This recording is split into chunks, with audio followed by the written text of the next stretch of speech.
తాకట్లో ఉన్న మీ బంగారాన్ని విడిపించి ఆ రోజు ఆన్లైన్ రేటుకి కొంటాం. Sharma gold company. నమస్కారం అండి, సుమన్ టీవీకి స్వాగతం. నేను గీతాంజలి. ఇవాళ మనతో పాటు ఉన్న అతిథి శ్రీ గురు కరుణామయ్య గురువు గారు. వారు శ్రీ విద్యాపీఠం వ్యవస్థాపకులు. అలాగే 45 సంవత్సరాలుగా అమ్మవారి ఉపాసన చేస్తూ ఎంతో మందికి మంత్రోపదేశం చేసిన గురువర్యులు. వారితో మాట్లాడి మనకున్నటువంటి సందేహాలకు సమాధానాలు తెలుసుకుందాం. గురుగారు నమస్కారం అండి. నమస్కారం. చాలా అంశాలు మాట్లాడాలని అనిపించింది మిమ్మల్ని చూసిన తర్వాత. ప్రస్తుతం సొసైటీలో జరుగుతున్నది సూసైడ్ ఇష్యూస్ అండి. అంటే డిప్రెషన్లోకి వెళ్ళిపోయి అలాగే ఉండి దాని నుంచి బయటపడిన వాళ్ళని కొంతమంది చూస్తాం, కానీ డిప్రెషన్ మితిమీరిపోయి ఇంకా మనం బతికుండడం ఎందుకని సూసైడ్ చేసుకునే వాళ్ళని కూడా చూస్తున్నాం. రీసెంట్గా జరిగిన ఇష్యూ చూస్తే ఒక హౌస్ వైఫ్ పిల్లలతో పాటు కొంతమంది జాబ్ చేసే వాళ్ళు కూడా పెద్ద పెద్ద పిల్లలు, చిన్న పిల్లలు కూడా కాదు, ఏమి మాటలు రాని పిల్లలు కూడా కాదు, స్కూల్ కాలేజ్ చదువుతున్న పిల్లల్ని తీసుకువెళ్ళి ట్రైన్ ట్రాక్ దగ్గర ప్రాణాలు పోగొట్టుకోవడం కావచ్చు. అంటే కావాలని బలవన్ మరణానికి పాల్పడుతున్నారు. అసలు ఈ ఆలోచనలు ఈ మధ్య కాలంలో ఎందుకు ఎంత విపరీతం అయిపోయాయి? రాకుండా ఉండాలంటే ఏం చేయాలి? ఒకవేళ అలాంటి ఆలోచన వస్తే ఏదన్నా పరిహారం చెప్తారా మీ అనుభవంతో? నిజమేనమ్మా. ఇప్పుడు నాకు కూడా పేపర్ చూడాలంటే భయం వేస్తుంది. ఇంతకుముందు నా చిన్నప్పుడు అన్ని మంచి మంచి వార్తలు ఎక్కడో అడపాదడప వచ్చేవి. ఇప్పుడు ఫ్రంట్ పేజీలోనే వేసేస్తున్నారు, వర్తకి ఆత్మహత్యలు, వర్తకి హత్యలు. నిజానికి ఆత్మహత్య చేసుకుని వాళ్ళ స్థితి ఆలోచిస్తే ఒక రకంగా బాధాకరమైన విషయం. ఎంతో బాధ లేకపోతే ఒక జీవితాన్ని చేజేతులా, కాకపోతే క్షణికావేశంలో వచ్చినటువంటి నిర్ణయం. అలాంటప్పుడు మనం ఏం చేయాలంటే ఒకళ్ళతో మాట్లాడడానికి ట్రై చేయాలి. అందుకే ప్రతి ఒక్కరికి ఒక మెంటర్ ఉండాలి. నాకంటూ నా మనసు విప్పి చెప్పుకోవడానికి. ఇప్పుడు మొన్న విషయం కూడా లోన్లీనెస్ అయి ఉండొచ్చు. ఆయన ఎక్కడో ఉన్నారు, ఈవిడున్నారు, చేసిన పనే చేస్తుంటే మనకు అనిపించవచ్చు ఐటీలో పెద్ద జాబ్ కదా, పిల్లలు బాగున్నారు కదా అని. పొద్దునే రాకపోతే పిల్లలు చదువుకుంటుంటారు, ఆవిడ ఒక్కతే ఉంటుంది, మాట్లాడేవారు ఎవరున్నారండి? అదే రొటీన్ దీంట్లో ఎక్కడో ఒక చోట లూప్లోకి వెళ్ళిపోయి పక్కన పడిపోతుంది. ఇంకెందుకు ఈ జీవితం? ఎవరు లేరు నాకు, నేనుండి ఏం ప్రయోజనం, ఇలా వస్తుంది. సో అది నేను సమర్థించటం లేదు, కానీ అలాంటి వాళ్ళు, అలాంటి ట్రెండ్ ఉన్నవాళ్ళు ఇప్పుడే జాగ్రత్త పడి ఒక మెంటర్ అంటే ఒక మనసు ఇప్పి చెప్పుకోలేం. ఆ మెంటర్ కూడా వినాలే కానీ మళ్ళీ అడ్వైస్లు ఇచ్చేవాడు.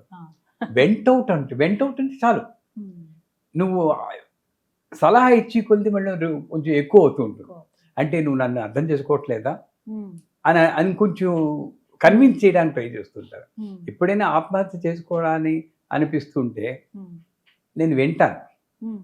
నాకు చాలా ఫోన్లు వస్తాయి. మీకు చెప్తారు గురుగారు? అయ్యో, నాకు ఒకసారి వైజాగ్ బీచ్లో ఉన్నానండి, నేను దూకేస్తున్నాను గురుగారు, నాకేమన్నాలో తెలియలేదు.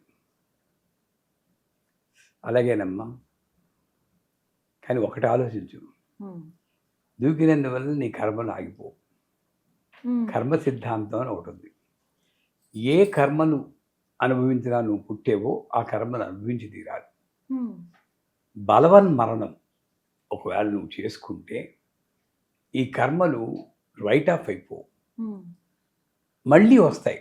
ఈ జన్మలో ఈ మాత్రం ఆవిడ సత్యసాయి భక్తురాలు, పైగా పెద్ద కోర్ గ్రూప్, సాయి ఉన్నారు, భక్తి ఉంది, ఏముంది, ఏదో చిన్న విషయం కోసం అందులో ఆ విషయాన్ని నాకు ఒక దుఃఖమైన ఆలోచన వచ్చిందంటే చండీ పాఠంలో మొదటి చాప్టర్లో చెప్తాడు, దృష్టదోషి విషయం అమత్వా కృష్ణమానస అని అడుగుతాడు ఆ రాజు మునిని.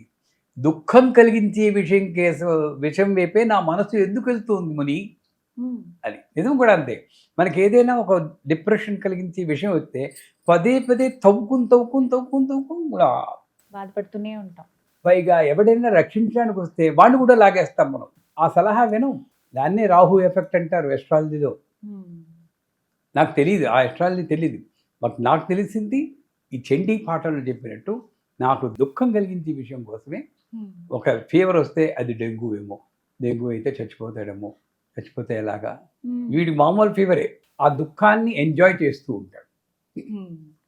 అప్పుడు ఆ ముని చెప్తాడు, నువ్వు ఒక్కడివే కాదు నాయన, జ్ఞానినాంబు చేతాల్సి దేవి భగవతి అలా ఆక్రోషమోహాయ, జ్ఞానులు మునులు అందరూ కూడా దీంట్లో పడిపోతూ ఉంటారు. అంచేత నాకు ఆ డిప్రెసివ్ థాట్ రాగానే నేను దాన్ని అవాయిడ్ చేసుకోవడానికి ఖాళీ బీజం ఉంది, cream cream cream cream cream cream cream cream cream అని చదివితే ఇక్కడ ఫ్రిక్షన్ వస్తుంది. ఆ ఫ్రిక్షన్ ఒక వేడిని పుట్టిస్తుంది, తామసిక వేడి. ఇది కోపాన్ని తగ్గిస్తుంది, డిప్రెషన్ని తగ్గిస్తుంది. ఎక్కువ దీక్షక్కలేదు. Cream cream cream cream cream cream cream అనుకుంటూ ఉండండి, చాలా వరకు తగ్గుతుంది. ఏదో నువ్వు చేయాలి. డిప్రెషన్లోకి వస్తూ ఉందనగానే ఆధ్యాత్మికంగా క్రీమ్ మంత్రం తీసుకోవడం. ప్రాపంచికంగా చూస్తే ఎవరినైనా పిలిచి నువ్వు వినివాడిని, సలహాలు ఇచ్చేవాడు కాదు, వినివాడిని పిలిచి నాకు ఇలా ఉంది సార్, నువ్వు వింటావా అని నువ్వు మనసులో ఉన్నదంతా చెప్పేసి అక్కడ దాచుకోకూడదు. అశుద్ధ ఆలోచనలు వచ్చినా సరే, విపరీత ఆలోచనలు అయితే చెప్పి ఆ చెప్పేస్తే కొంచెం వరకు తగ్గిపోతుంది. అది ఒకటి. సో కర్మపరంగా చూస్తే ఇందాక చెప్పినట్లు ఆవిడతో చెప్పాను, మళ్ళీ వస్తుంది. మళ్ళీ ఈ జన్మలో నువ్వు భక్తురాలుగా పుడతావా, గురువు ఉంటాడా, నీ కర్మ కానీ వేరే ఏ గాజా కంట్రీలోనో పుట్టావు అనుకో, దేశంలో గాజా అన్న దేశంలో ఇంక ఎవరు రక్షిస్తారు తల్లి అంటే వెనక్కి వెళ్ళిపోయింది. అలాగే అని 3 రోజుల తర్వాత నాకు చెప్పకుండా గుర్తిస్తుంది. అప్పుడు మరి మీకేమనిపించింది? నాకు చెప్పలేదు. అంటే ఇప్పుడు అక్కడ పైవాడు రాసింది తప్పించలేడు కదా, టెంపరీగా నేను అడ్డుకోగలిగాను. అంటే కాన్స్టెంట్గా నేను ఉండి మాట్లాడుతూ ఉంటే అలా కుదరదు కదా. అంచేత కర్మ సిద్ధాంతం ప్రకారం అది తప్పు, ఆలోచించుకో. రెండోది స్పిరిచువల్ రియాలిటీ అని ఒక వీడియో చెప్పాను ఒకసారి మీకు. దాంట్లో చూస్తే పిరమిడ్ మెడిటేషన్ వాళ్ళు చేసే బాగుంటుంది యానిమేషన్. చచ్చిపోయాక ఈ ఆత్మ బయటకు వచ్చేస్తుంది, ఇలా తిరుగుతుంది మళ్ళీ లోపలికి వెళ్ళడానికి. ఎందుకంటే ఆత్మ బయటకు వచ్చే కానీ దానికి చేసిన తప్పులు అన్నీ గుర్తిస్తాయి. జంతువునాం నరజన్మ దుర్లభం, ఎన్నో కోట్ల జన్మల తర్వాత మనిషిగా పుట్టేవు, నీకు తెలియట్లేదు. మళ్ళీ వెనక్కి వెళ్ళిపోతావు, రాయిగా పుడతావు, చెట్టుగా పుడతావు, పక్షిగా పుడతావు, క్రిమికీటకాలుగా పుడతావు. ఇలా ఒక్కొక్క స్టేజ్ దాటాలి. మళ్ళీ ఇక్కడ రావాలంటే మామూలుగా ఉన్న వాళ్ళకి చిన్న తప్పు చేస్తేనే తప్పదు. అలాంటిది ఒక వాల్యుబుల్, ఇప్పుడు పిల్లవాడికి మంచి వాల్యుబుల్ ఒక బొమ్మ ఇచ్చారనుకోండి, వెరకొడితే నీకు ఎప్పుడు బొమ్మ ఇవ్వనరా అంటావా లేదా? ఒక మాట అయితే అంటాం. ఇది అంతే కదమ్మా.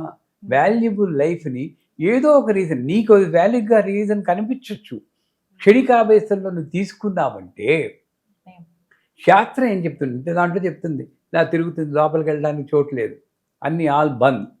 అప్పుడు ఈ శ్మశానాల చుట్టూ అలా తిరిగిపోతూ ఉండిపోతుంటారు.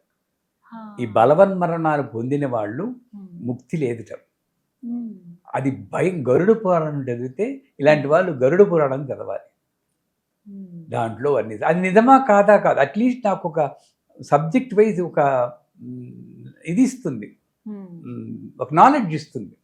భయం వేస్తుంది మళ్ళీ అలాంటి పని చేయడానికి. సో దాంట్లో చెప్తా ఇలా తిరుగుతూ ఉంటుంది.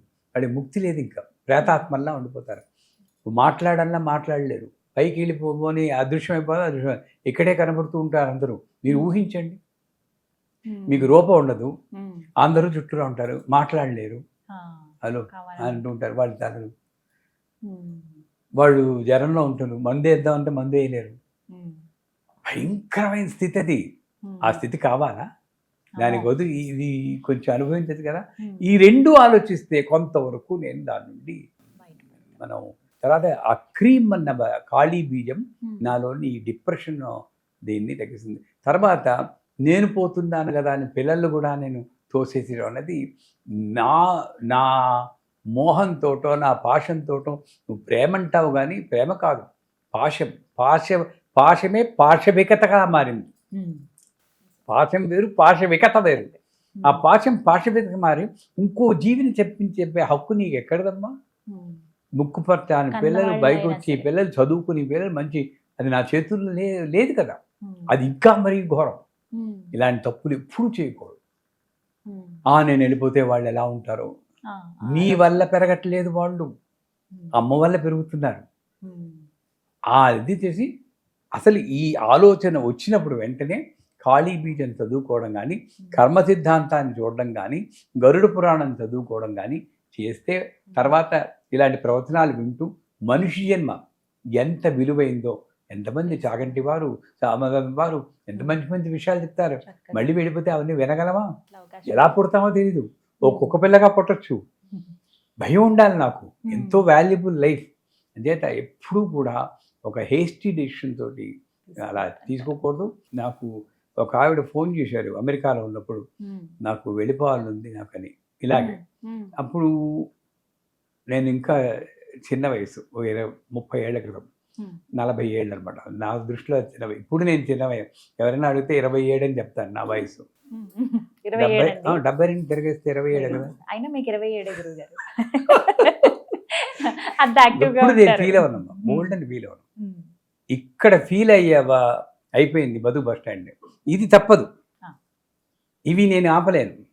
ఇది కూడా పోగొడతానన్నారు మా శిష్యులు ఎవరో, చూడాలి. బట్ నెక్స్ట్ షూట్కి వచ్చినప్పుడు నన్ను గుర్తుపట్టలేరేమో నా భయం.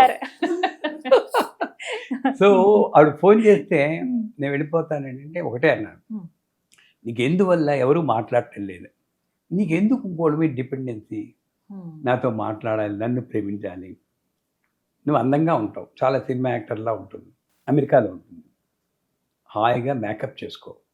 ఎలా చేసుకోవాలంటే ఒక బ్యూటీ కాంటెస్ట్కి వెళ్తున్నట్టు అద్దం ముందు కూర్చొని చేసుకో. నీకు పాటలు వచ్చు, పాటలు పాడుకుంటూ మెల్లిగా ఒక లోకం. దాని తర్వాత కూడా నీకు ఎలా ఉంటే నాకు ఒకసారి ఫోన్ చేయి, అవసరం ఉంటే. నీకు బహుశా అవసరం ఉండదన్నాను. తర్వాత నాకు మళ్ళీ ఫోన్ రాలేదు. ఇంకా ఉన్నారు వాళ్ళు. మెంటరింగ్ అంటే ఇలా అంటే నన్ను ఏదో ఒక రకంగా డైవర్ట్ చేసుకోవాలి. ఇది ఆనందం ఇవ్వలేదు, చావు ఆనందం ఇచ్చిందా? లేదే. నాకు ఆనందం ఇచ్చేది ఇంకో చాలా ఉన్నాయి.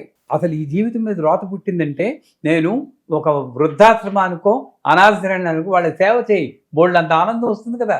వాళ్ళు నిన్ను ప్రేమిస్తారు. ఏదో ఒకటి చెయ్యి. చాలా మార్గాలు ఉన్నాయి, చాలా మార్గాలు ఉన్నాయి. నీకు చెప్పి వాళ్ళు లేరు. అది ఆ ఆనందాన్ని వెతుక్కునే విషయాన్ని నువ్వు గమనిస్తే ఇంత వాల్యుబుల్ మనిషి జన్మని వృధా చేసుకో. చాలా విలువైన అమూల్యమైన సలహా గురువు గారు ఇది. సంతోషం. నమస్కారం. శ్రీమాన్.